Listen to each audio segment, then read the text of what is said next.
मेरा नाम अमनदीप सिंह है और मैं लॉ का असिस्टेंट प्रोफेसर हूँ। जैसा कि मैं हमेशा बोलता भी हूँ कि जिसमें काबिलियत है वो आगे बढ़ेगा और पैसे के अभाव में कोई नहीं रोकेगा।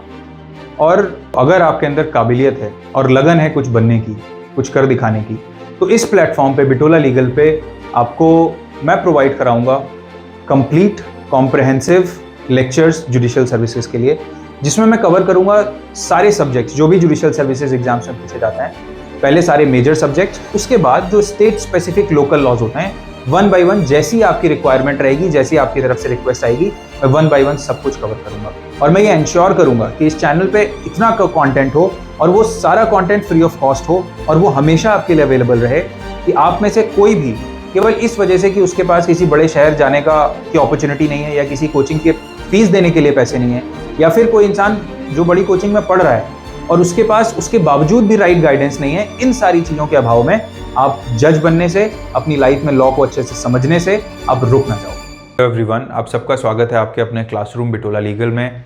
और आज हमारा लेक्चर 2 है स्पेसिफिक रिलीफ एक्ट का, और आज हम पढ़ेंगे सेक्शन 1 से section 4।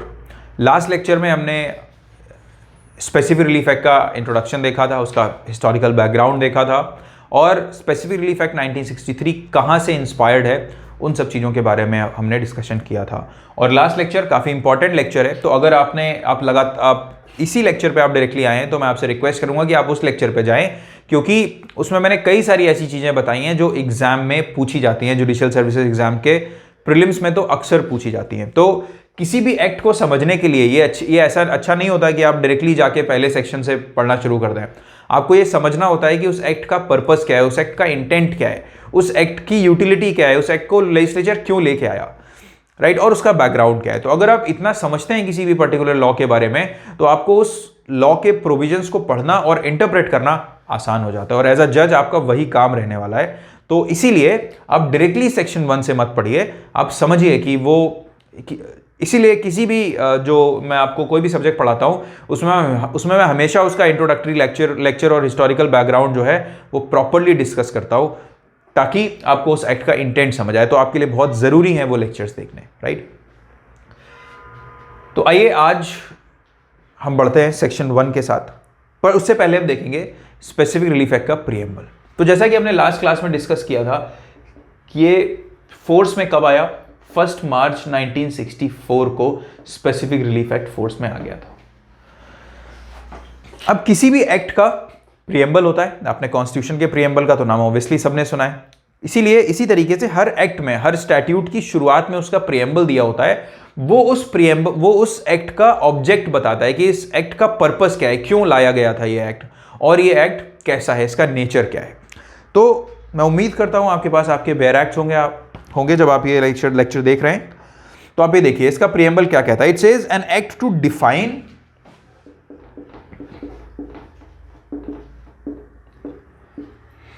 and amend, an act to define and amend certain kinds of, देखिए क्या लिखा हुआ है, certain kinds of specific reliefs।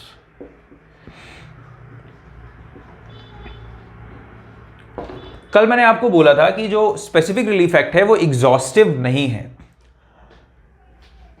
सारे रिलीफ के लिए, राइट। क्यों? मैंने आपको बोला था रीजन कमेंट बॉक्स में कमेंट करने के लिए। उसका रीजन ये है कि इसका जो प्रीएम्बल है स्पेसिफिक रिलीफ एक्ट का, वो खुद ही मेंशन करता है कि जो स्पेसिफिक रिलीफ एक्ट 1963 है वो certain kinds of specific relief की बात करता है, मतलब वो कुछ स्पेसिफिक रिलीफ प्रोवाइड करता है। इसमें यह नहीं लिखा हुआ है कि all kinds of specific relief, right. तो यहां से हमें समझ आता है कि जो स्पेसिफिक रिलीफ एक्ट है ये एग्जॉस्टिव नहीं है, सारे रिलीफ्स इसमें मेंशन्ड नहीं है। हाउएवर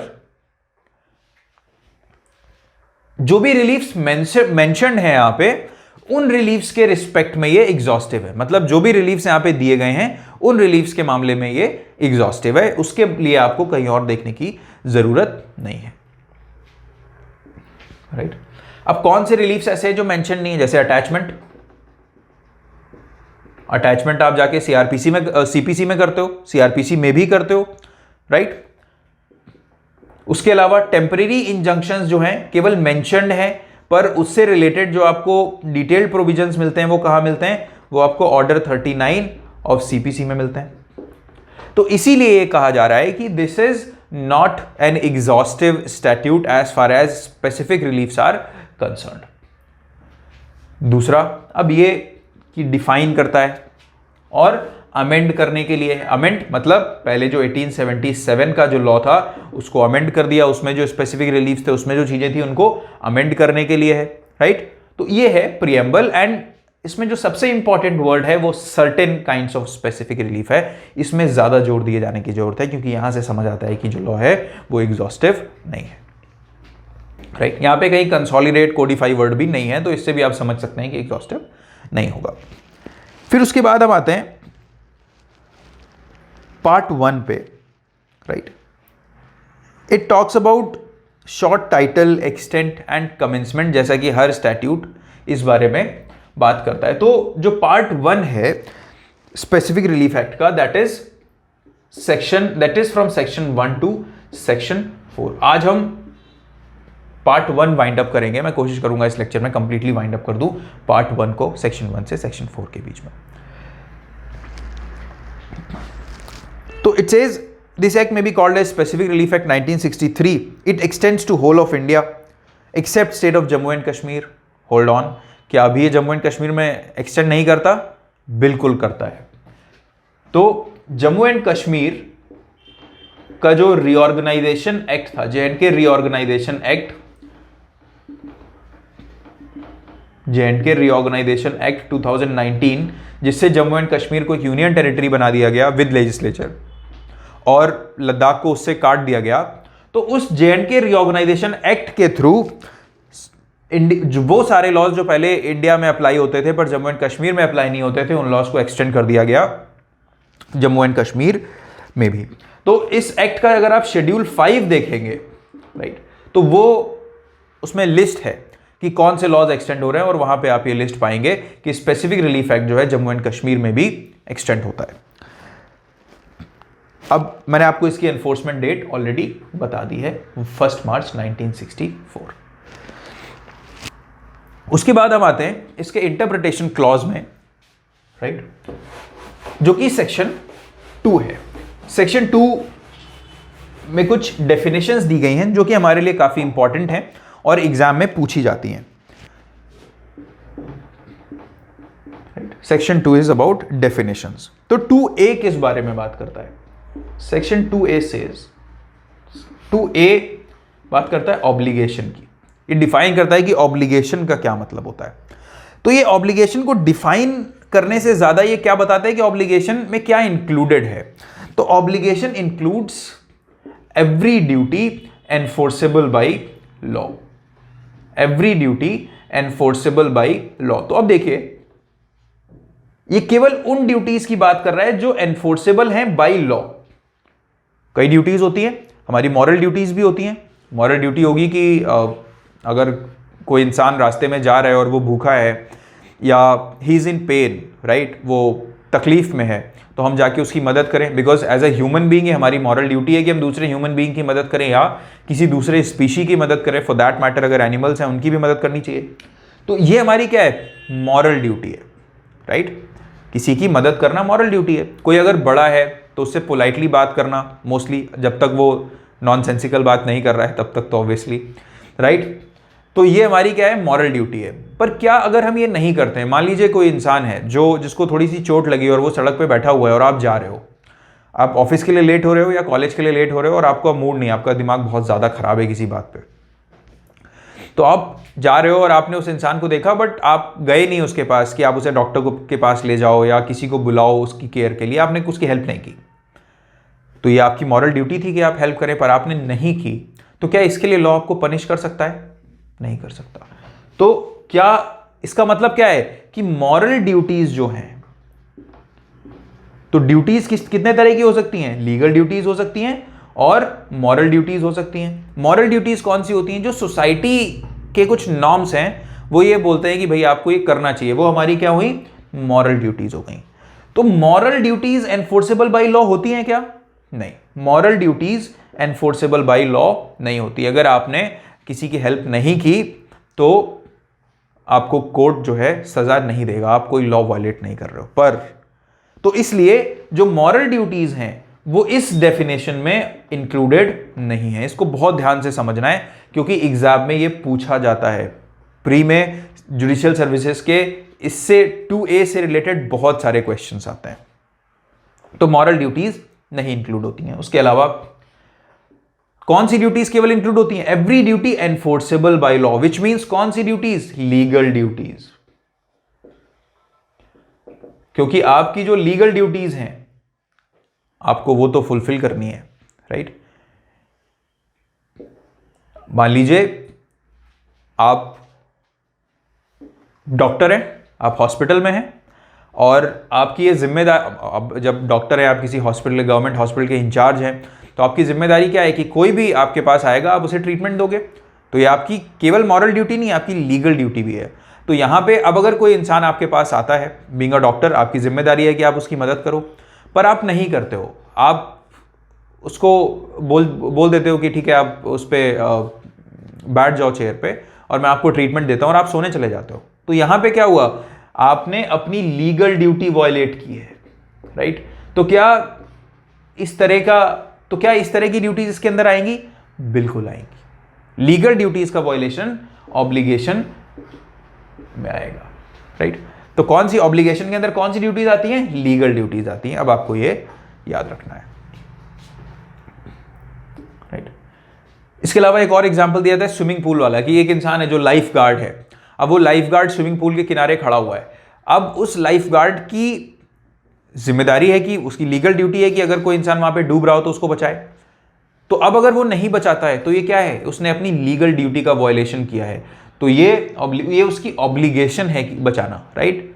पर कोई इंसान ऐसे नॉर्मली टहल रहा है पूल के किनारे और आप स्विम कर रहे हो और अब आप अचानक डूबने लगे, तो उस इंसान की जिम्मेदारी नहीं है, मतलब मॉरल ड्यूटी हो सकती है पर लीगल ऑब्लिगेशन नहीं है उसके ऊपर, लीगल ड्यूटी नहीं है कि वो आपको बचाए।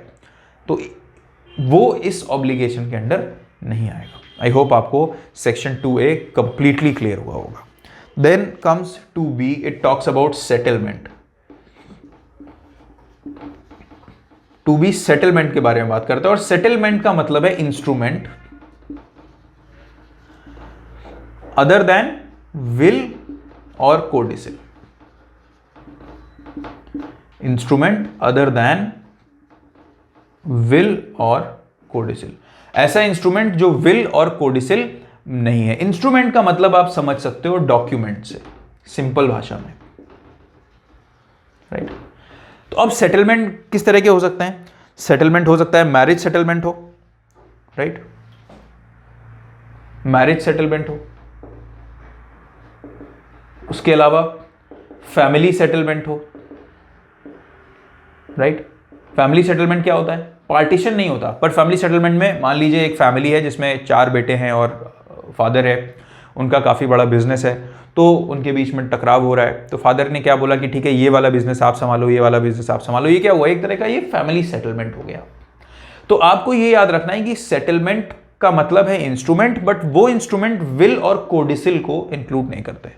विल आप सबको पता है क्या होता है, कोडिसिल क्या होता है? कोडिसिल बेसिकली एक छोटा डॉक्यूमेंट होता है जो विल को सप्लीमेंट करता है या मॉडिफाई करता है। मान लीजिए विल में कुछ लिखा था, 4 चीजें लिखी हुई थी, 4 में से एक चीज को मॉडिफाई करना है, तो उसके लिए कोडिसिल होती है, राइट। तो विल का ही एक तरह का पार्ट आप मान सकते हैं कोडिसिल होता है, विल को मॉडिफाई करने के लिए या उसको सप्लीमेंट करने के लिए। तो सेटलमेंट एक इंस्ट्रूमेंट है और उस इंस्ट्रूमेंट में ये दोनों चीजें इंक्लूडेड नहीं है। ये क्वेश्चन एग्जाम में आता है कि क्या इंक्लूडेड नहीं है, तो आपको ये दोनों चीजें याद रखनी है। Then it's trust. 2C trust के बारे में बात करता है। तो देखिए ट्रस्ट का जो बेसिक कंसेप्ट है, ट्रस्ट की जो डेफिनेशन है वो तो ट्रस्ट एक्ट में दी हुई है, राइट। पर मैं आपको ट्रस्ट का मीनिंग यहां पे बता देता हूं। मान लीजिए कोई ये हम नाम का इंसान है, ठीक है, हम बहुत रिच है, इसके पास बहुत पैसा है और इसका कोई चाइल्ड नहीं है, ये चाइल्डलेस है और इसकी कोई फैमिली भी नहीं है। तो इसने सोचा कि क्यों ना मैं एजुकेशन के लिए एक ट्रस्ट बनाऊं जिसमें जो अंडर प्रिविलेज चिल्ड्रन हैं उनके लिए वो ट्रस्ट काम करे, उनकी एजुकेशन के लिए काम करे। तो इसने क्या करा, एजुकेशनल पर्पजेस के लिए एक ट्रस्ट बनाया, राइट, एजुकेशन पर्पज के लिए एक ट्रस्ट बनाया। और तुम जो था, तुम इसका बहुत अच्छा दोस्त था, तो तुमको इसने इस ट्रस्ट का, ये जो एजुकेशनल पर्पजेस के लिए जो ट्रस्ट बनाया गया है, तुमको इस ट्रस्ट का क्या बना दिया गया, ट्रस्टी बना दिया गया। अब ट्रस्टी कौन होता है, ट्रस्टी एक तरह का मैनेजर होता है जिसकी जिम्मेदारी ये होती है कि जो ट्रस्ट की प्रॉपर्टी है उस प्रॉपर्टी का इस्तेमाल उस पर्पस के लिए किया जाए जिसके लिए वो ट्रस्ट बनाया गया है। तो क्या अपॉइंट किया, ट्रस्टी अपॉइंट कर दिया गया, राइट।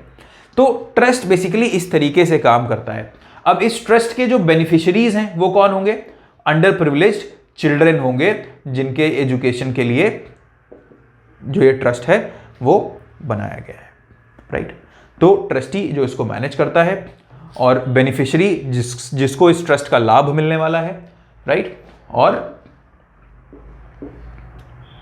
तो ये होता है बेसिक कंसेप्ट ऑफ ट्रस्ट। आप किसी भी पर्पस के लिए ट्रस्ट बना सकते हो, इसीलिए आपने देखा होगा कि कई जगह जो हॉस्पिटल्स होते हैं वो ट्रस्ट से रन होते हैं, चैरिटेबल हॉस्पिटल, राइट। तो उनका पर्पस क्या है, लोगों को मेडिकल फैसिलिटीज अवेलेबल कराना, राइट। तो उस पर्पस से वो ट्रस्ट बनाए गए हैं, ठीक है।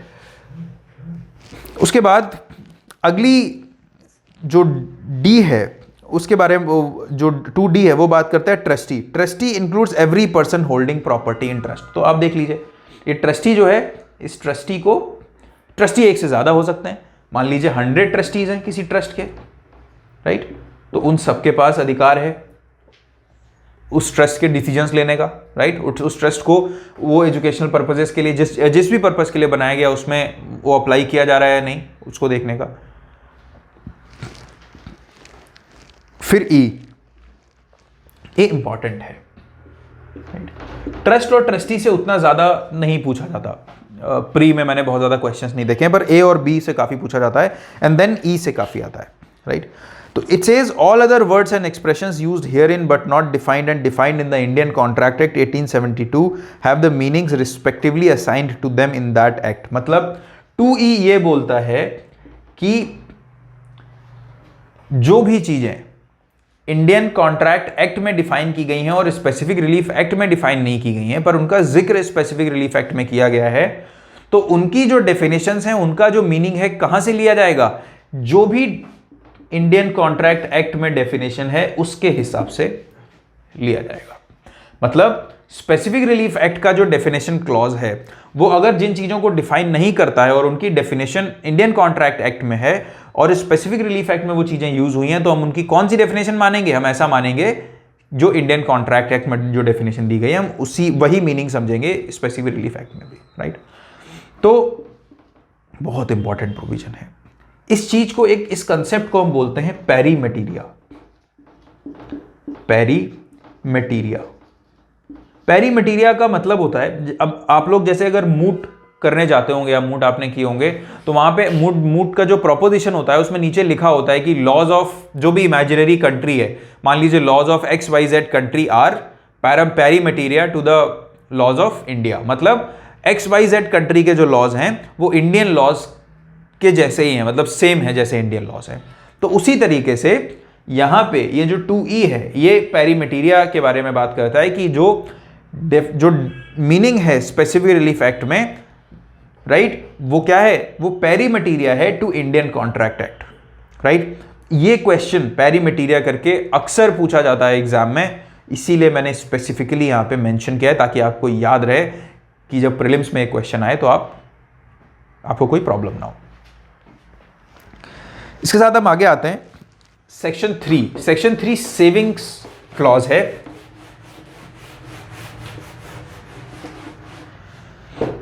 अब सेविंग क्लॉज हर एक स्टैट्यूट में होता है, राइट। सेविंग क्लॉज का पर्पस क्या होता है, सेविंग क्लॉज का पर्पस ये होता है कि जब कोई नया स्टैट्यूट आ रहा होता है तो जो दूसरे एग्जिस्टिंग लॉज हैं उन लॉज पे उस स्टैट्यूट का क्या असर पड़ेगा उसके बारे में सेविंग क्लॉज बात करता है, राइट। तो it says except as otherwise provided herein, nothing in this act shall be deemed to deprive any person of any right to relief other than specific performance which he may have under any contract. मतलब पहली चीज कि एक इंसान के पास specific relief act में जो rights हैं उसके अलावा अगर किसी और लॉ में उसको कोई और राइट प्रोवाइड किया गया है तो वो राइट भी उसके पास होगा, राइट। फिर अब हम इसको एग्जाम्पल के साथ समझ सकते हैं। जैसे स्पेसिफिक रिलीफ एक्ट में क्या दिया हुआ है, स्पेसिफिक परफॉर्मेंस करवाया जा सकता है कॉन्ट्रैक्ट का, पर स्पेसिफिक परफॉर्मेंस के साथ साथ क्या लिया जा सकता है, क्या कॉम्पनसेशन लेना मना है? नहीं, कॉम्पनसेशन मना नहीं है, राइट। तो स्पेसिफिक परफॉर्मेंस करवाने के चक्कर में ऐसा नहीं है कि स्पेसिफिक रिलीफ एक्ट ये नहीं बोल रहा है कि आप स्पेसिफिक परफॉर्मेंस करवा लो पर आप कॉम्पनसेशन नहीं ले सकते। आगे के सेक्शंस में लिखा हुआ है कि आप एडिशनली कॉम्पनसेशन भी क्लेम कर सकते हो। तो स्पेसिफिक परफॉर्मेंस की रेमेडी आपको स्पेसिफिक रिलीफ एक्ट दे रही है, कॉम्पनसेशन की रेमेडी आपको इंडियन कॉन्ट्रैक्ट एक्ट दे रहा है, तो आप इन दोनों रेमेडीज को अवेल कर सकते हो, आपके ऊपर डिपेंड करता है, राइट। तो इन रेमेडीज को हम बोलते हैं ऑल्टरनेटिव रेमेडीज बोलते हैं इनको, कि आप एक रेमेडी ले सकते हो या दूसरी रेमेडी ले सकते हो, आप जो चाहो, राइट, या फिर आप दोनों भी क्लेम कर सकते हो, राइट। दूसरा एग्जांपल हम ले सकते हैं क्लॉज 1 इसको समझने के लिए। मान लीजिए कोई केस जो है वो ट्रेसपास का केस है, राइट, कोई आपकी लैंड पर ट्रेसपास कर रहा है, तो उस पर आप एक तो ले सकते हो perpetual injunction, right, under specific relief act, कि वो आपकी जमीन पे आने से रोक दिया जाए हमेशा के लिए। उसके अलावा आप क्या क्या क्लेम कर सकते हो, आप डैमेजेस क्लेम कर सकते हो कि भाई आप हमारी जमीन पे आए, उसके लिए आप हमें हर्जाना दीजिए। तो स्पेसिफिक रिलीफ एक्ट जो है वो दूसरी रेमेडीज को बार नहीं कर रहा है, वो रेमेडीज प्रोवाइड कर रहा है जो कि एडिशनल हैं विद अदर रेमेडीज। नाउ इसका जो बी है, it says to affect the operation of Indian registration act 1908 on documents. तो मतलब जो इंडियन रजिस्ट्रेशन एक्ट है उसको ये ओवर पावर नहीं करेगा, मतलब उसको अफेक्ट नहीं करेगा। इंडियन रजिस्ट्रेशन एक्ट क्या करेगा, Indian registration act will prevail. इसका कहने का मतलब ये है कि स्पेसिफिक रिलीफ एक्ट के आ जाने से ऐसा नहीं है कि इंडियन रजिस्ट्रेशन एक्ट प्रिवेल नहीं करेगा, इंडियन रजिस्ट्रेशन एक्ट अफेक्ट होगा, नहीं, Indian registration act as it is चलता रहेगा। और जो भी प्रोविजंस हैं, मान लीजिए उसमें स्पेसिफिकली जिन प्रोविजंस के बारे में यहां पे बात हो रही है, सेक्शन 17 बात करता है कि कंपलसरी रजिस्ट्रेशन होना चाहिए, उन डॉक्यूमेंट्स के बारे में बात करता है सेक्शन 17, राइट, कि कौन से डॉक्यूमेंट्स है जिनका कंपलसरी रजिस्ट्रेशन होना चाहिए। और जब हम सेक्शन 49 देखते हैं स्पेसिफिक रिलीफ एक्ट का, तो section 49 talks about effect of non registration of those document, कि अगर उन डॉक्यूमेंट्स का रजिस्ट्रेशन नहीं हुआ तो क्या असर होगा, कौन से डॉक्यूमेंट्स का, जिनका रजिस्ट्रेशन कंपलसरी है अंडर सेक्शन 17। तो बेसिकली होता क्या है कि अगर मैं आपको पहले ट्रांसफर ऑफ प्रॉपर्टी एक्ट में बता चुका हूं कि वो डॉक्यूमेंट जिनका रजिस्ट्रेशन कंपलसरी है, आप अगर उन डॉक्यूमेंट का रजिस्ट्रेशन नहीं करवाते हो तो उन डॉक्यूमेंट्स को एज एन एविडेंस एडमिसिबल नहीं किया जाता कोर्ट ऑफ लॉ में, एज एन एविडेंस एडमिसिबल नहीं किया जाता कोर्ट ऑफ लॉ में। आपको उन डॉक्यूमेंट्स को एडमिसिबल कराने के लिए क्या जरूरी है कि आप उनका रजिस्ट्रेशन करवाओ। However, there is one exception to this and that वो exception जो है वो सेक्शन 49 नहीं क्रिएट किया है। तो सेक्शन 49 का जो प्रोविजो है वो ये बोलता है कि ये तो जनरल रूल है कि ऐसे डॉक्यूमेंट्स जिनका रजिस्ट्रेशन मैंडेटरी है, उनका रजिस्ट्रेशन अगर आप नहीं कराओगे तो उनको एविडेंस के तौर पे नहीं एक्सेप्ट किया जा सकता। However, सेल डीड एक ऐसा डॉक्यूमेंट है, सॉरी, अग्रीमेंट टू सेल एक ऐसा डॉक्यूमेंट है, अग्रीमेंट टू सेल एक ऐसा डॉक्यूमेंट है जो नॉन रजिस्टर्ड अगर होगा तब भी इसको एज एन एविडेंस एक्सेप्ट किया जा सकता है। क्यों? क्योंकि section 49 of Indian registration act ये बात करता है, राइट। तो अग्रीमेंट टू सेल क्या है, can be admitted as evidence, can be admitted as evidence even though unregistered, right, even though unregistered. I hope आपको ये दोनों पॉइंट सेक्शन 3 के बहुत क्लियरली समझ आए होंगे और आप कभी भूलोगे नहीं, राइट? क्योंकि मेरा पर्पज़ ये है कि अगर मैं आपको एक बार पढ़ा दूं तो आप भूलो नहीं, भूल गए तो फिर क्या फ़ायदा, राइट? तो सेक्शन आप जब 3B को पढ़ेंगे तो 3B को आप सप्लीमेंट कीजिए section 17 and section 49 of Indian registration act के साथ। तो अभी आप समझ गए होंगे कि इंडियन रजिस्ट्रेशन एक्ट क्या करेगा, प्रिवेल करेगा, और इंडियन रजिस्ट्रेशन एक्ट अफेक्ट नहीं होगा स्पेसिफिक रिलीफ एक्ट आने के बाद।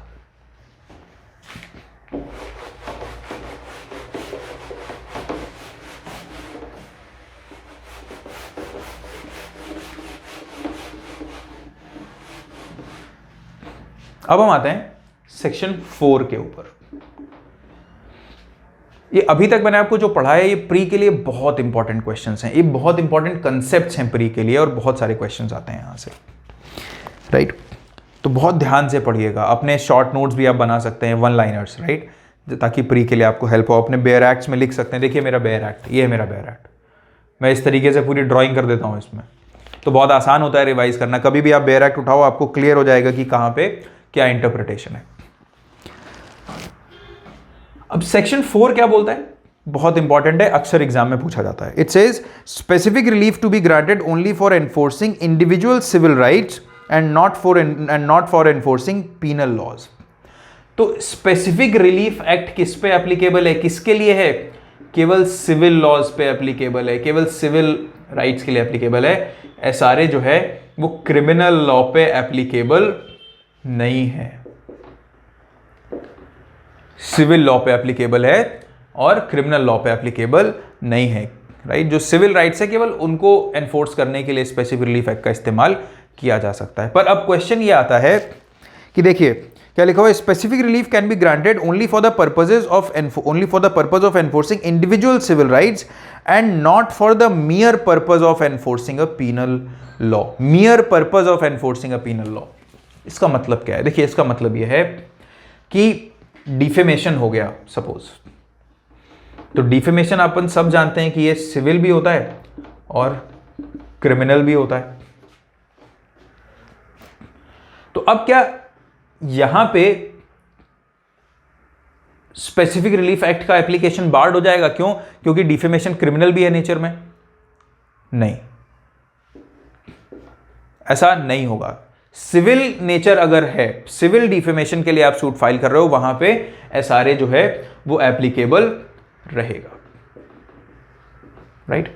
तो जस्ट बिकॉज कोई एक एक्ट जो है वो एक कोई रॉन्ग है, वो क्रिमिनल रॉन्ग भी है और सिविल रॉन्ग भी है, तो इस केवल इस वजह से न्यूसेंस हो गया। वो क्रिमिनल रॉन्ग भी है, सिविल रॉन्ग भी है, तो केवल पब्लिक न्यूसेंस की बात कर रहा हूं मैं।